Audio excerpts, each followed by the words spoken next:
Welcome to this free lecture. This lecture is taken from my ZBRUSH Full Anatomy and Character Creation course. Details of this course can be found now. If you like what I'm doing here, visit the page, check it out, see if you like it, and take the course. Okay guys, alright, welcome to this configuration part or lecture. So if I just grab a sphere 3D from my tools, and I just make that polymesh 3D, what you're going to find is that I've got sets of tools down here on shelves, and this is set up for commonly used tools that I actually use. Also got a quick picker there, press M on the keyboard, you can get the quick picker to come up. You can also use a space bar to bring up this little option box in here that you can allow to change these things that are actually all along the top, and a few more. Now you might want to set this up. I'm not going to set up any custom palettes at this stage, but I might do that through the course. But if I do that, I will tell you how I do it as and when I do it. But I wanted you to be aware of how to set these sort of things up, and I need a lighting one in here for my selection anyway. So what I'm going to do is I'm going to set this to the default. So I'm going to go to config, and I just want to restore the standard UI. So this is basically what you get with the standard UI. When you open ZBRUSH up, this is what would happen. Okay, so I want to set this up now so that one, I don't get the light box popping up, and one, I've got a shelf down the bottom with commonly used brushes. Alright, so the first thing I'm going to do is just turn the light box off there, and I've got a standard brush. This is a good brush to use, so I definitely want to put the standard brush down here. So to do this is really easy. We can go and select a brush, so in this case the standard brush, okay, and then we can come up, but before we do that we just need to come into preferences, and under config I need to enable customize. Now when you do that, you're going to see that it sort of opens up a bit, allows you to drop extra things into areas. So I'm going to enable customize. With that enabled, I'm going to go into the brush, and we're going to get a little thumbnail of our little standard brush in here. So what I need to do is I need to press the Control and the Alt key while I'm over this, and then I can click, and you can see I can drag it. Now it's not going to disappear from this area, but it's going to mean I can move this. You know, I can move it up here, or I can move it down here, which is my preferred location for these brushes. So I can just go in here and I can drop that down there, and then I can go in and I can start to just pick those brushes that I commonly use. So you're going to see you've got clay tubes here. I commonly use that for base mesh creation. I can open the brushes here, and these are commonly used tools. Move is a tool that I use all the time. I'm just going to move that along here. Now I can move this along later as well. So I'm going to go into polish. I often use polish. So once again, I'm going to go into polish, Control and Alt, and I'm holding those keys. And I'm going to put these in here. I tend to put my polish tools somewhere a little bit different, you know, just to group them in a different way. So I've got the H modeler, which I actually use quite a lot, but I won't be using that much in this course, but I'm going to drop it in anyway. So I like my H model. I'll just put it down there, and we can basically add whatever we like. Damien Standard is a good modeling tool, so I'm going to put that there, and we can continue. Clay tubes, morph, trim dynamic, something I use a lot, but I actually use the H polish brush a lot as well. So let's go in there, H polish. Let's go and grab that trim dynamic as well, because that's something that I do use. And set that up there, and I probably want something like clay build-up as well. So I'm going to come in here, just go to C for clay, and then I've got these clay build-ups. So I've got clay brush and clay build-up. Clay build-up's quite a good one. So now I click in here, I've got it available. So this again is a standard kind of brush. Let me just move that over there. I like my clay brushes to be where I can see them easily. Let's just go to a standard clay brush as well. So there's a standard clay brush. He's in there, drop him in there. So you can see I can really quickly build this up, And I like my move and my polish brushes to be all kind of in the same area. So let's just move that along. Z model I'm going to put right over here because we're not actually going to use it much for this course. So I'm going to put it over there, get it out of the way. Move I do use a lot, and I use move topology as well, which is actually quite good. Move elastic's good as well, so you know, but you can keep adding to these, so I'll show you in a minute. So we're going to go down there, just drop that one in there, something like that. Okay, let me take this one and just move him this way a bit.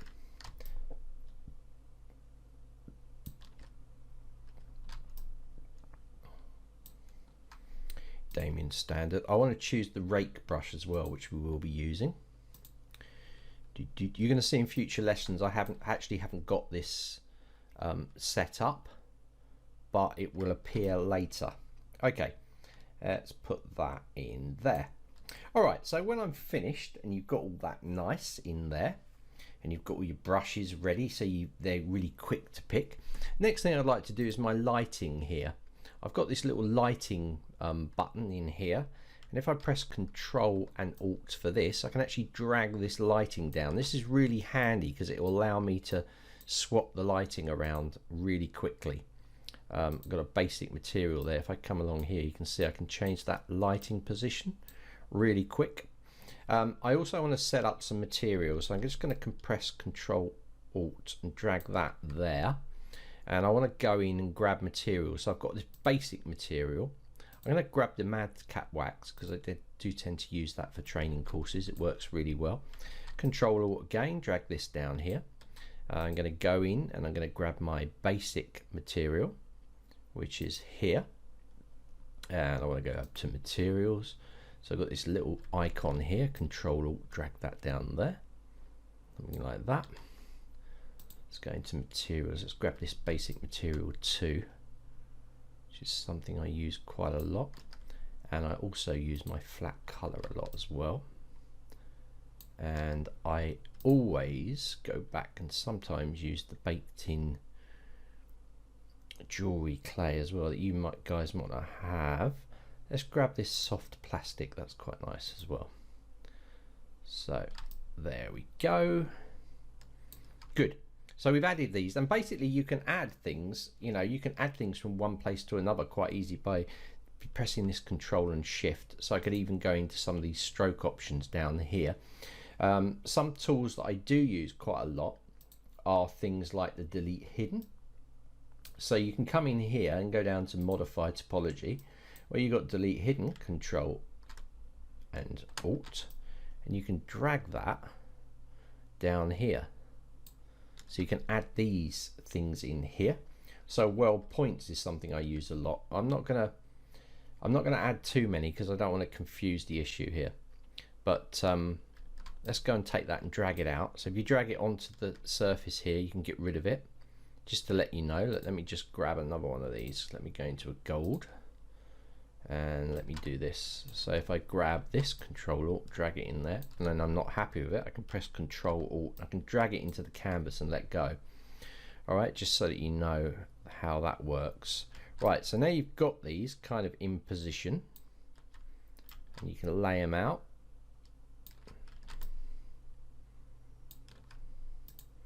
Get them all nicely lined up, and we can go, yep, we like that. So we're going to go in Preferences. We're going to disable Enable Customize. All right, so now we can switch easily. Now we need to save this out as default. So all you're going to do is come into the preference, and we're just going to store config, and this will overwrite your custom file that you've already got. So beware of this. If you want to save the UI because you want multiple ones, you need to click Save UI. Okay. So if I click Store UI, it will become the new custom UI. Okay, so Store Config, this master configuration has been saved successfully and will be stored every time you start ZBrush. Now, I'm going to close ZBrush and open it up and just show you what happens, because my lightbox is going to pop up. And a lot of people have said, oh, how do I get rid of my lightbox? It's driving me nuts. And I'm going to show you now. So let's just go no to this. I'm going to open ZBrush back up again. Okay, ZBrush has opened, and you're going to notice straight away that Lightbox pops up. So it's kind of annoying, this, and sometimes it saves it, sometimes it doesn't. So to get Lightbox not to pop up, okay, what we're going to do is we're going to close the Lightbox down. Let me just press Control M, and let me just I need to get an item in there to start this process off. I'm going to drag that in there. I'm going to go to make Polymesh 3D, Control N, drag it out, edit mode. Okay, so to get the Lightbox not to come up, notice all our things are in here now. Yeah, and to stop the Lightbox coming up, we're going to come into Config, Enable Customize, come down to the Lightbox tab and click that off, so not to open at launch. Okay, once you've done that, come up to Config again, turn this off and save the UI. Oh, sorry, store the UI. Apologies. Store the config, and it will overwrite the custom one. Now it is the custom one, so it's still kept the default one. So if I was to go restore standard UI, it'll disappear. But if I then go in here to config and go restore custom UI, it'll all come back. And now because the custom UI has got the Lightbox turned off, it won't appear. So if I close ZBrush down again, open ZBrush back up, like so, now our Lightbox does not appear. Make that Polymesh 3D. Now, like I said to you, sometimes it can cause a problem. It can sometimes come on, so you might need to go down to preferences, go down to Lightbox, turn it off there, and then resave that config file. Okay, store config. But you need to enable customize first if you're making any changes. So enable customize, turn it off. Yeah, turn enable customize back off, store the config, and bang, you're done.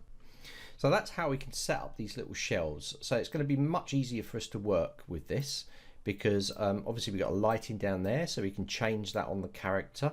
We've got all the main tools we use, and if these change, it's just because I've enabled customize and then I've just changed it in here. Okay, now when you saw, we do have other places that we can put this. So enable customize, we could also put stuff up the top here, and you could even put things into the side dividers here as well if you want to. All right, so we do have that ability to put other stuff into these positions. You can see if I double click in here, it will open and close things up. So I can put stuff in here if I wanted to, delete stuff out of here, and have that ability to be able to do that. All right, so that's all good. It's all set up ready for us to go. Now there is more to customizing than just doing this. If I've got enable customizing, I could even go and change the appearance of certain things as well, like colors and those sort of things. I'm not going to get into that. I've actually got, if you're interested, I've actually got a course on customizing this stuff, but it's all to do with the actual settings or the the custom UI in here, that you can set different colors, and this eye pick a color here. So if I was to come into here and change this to different colors, then you can get different effects, like button slider colors, and there's all sorts of stuff you can do in here. So you can go main 2, you can change these colors. I don't want to do any of that, so I'm not going to save this, just going to close it. But you can make some massive modifications. I've done a whole course on custom UI, that if you need a link for that, then let me know and I'll send a link for you with a coupon for it. All right, so fabulous stuff. Now we set our custom UI up, obviously don't want to save that one. We're ready to move on with the course. So it's a little bit, I might be adding to this section if it's requested, but this should get you up to speed now to know that, so when you see those shelves, you'll know how I've created those. So that's how to customize your workbench so that you can actually work efficiently inside. So as I've said before, also if you've got multiple UIs that you've set up, you might want to save them out. So you could go to config and then you could click save UI, and then you could save that to, you can see that's our custom one there, but I could save that to my desktop, and I could just save that as maybe, I don't know, hard surface config. I could put them into a folder that I've put somewhere, and if I ever needed to get those back, I could just go into here and I could just load the UI. So I could go and pick that UI that we saved out and I could load it back in. So if you need multiple configuration files, then you can do it that way. Also, by the way, you could share configuration files with other users. Now be aware that if you do have materials in here and stuff that they haven't got on their machine, then they will not appear inside here. Okay, so be aware of that. That goes with the lightbox as well. So that's it. I think that's it covered, so that's good. So that is how to set up your workbench so that it's the same as me. Definitely put this, I haven't got it in the earlier lessons, but definitely put this little lighting one in here. It's really handy to be able to move that light source around. Okay, so let's continue to the next part.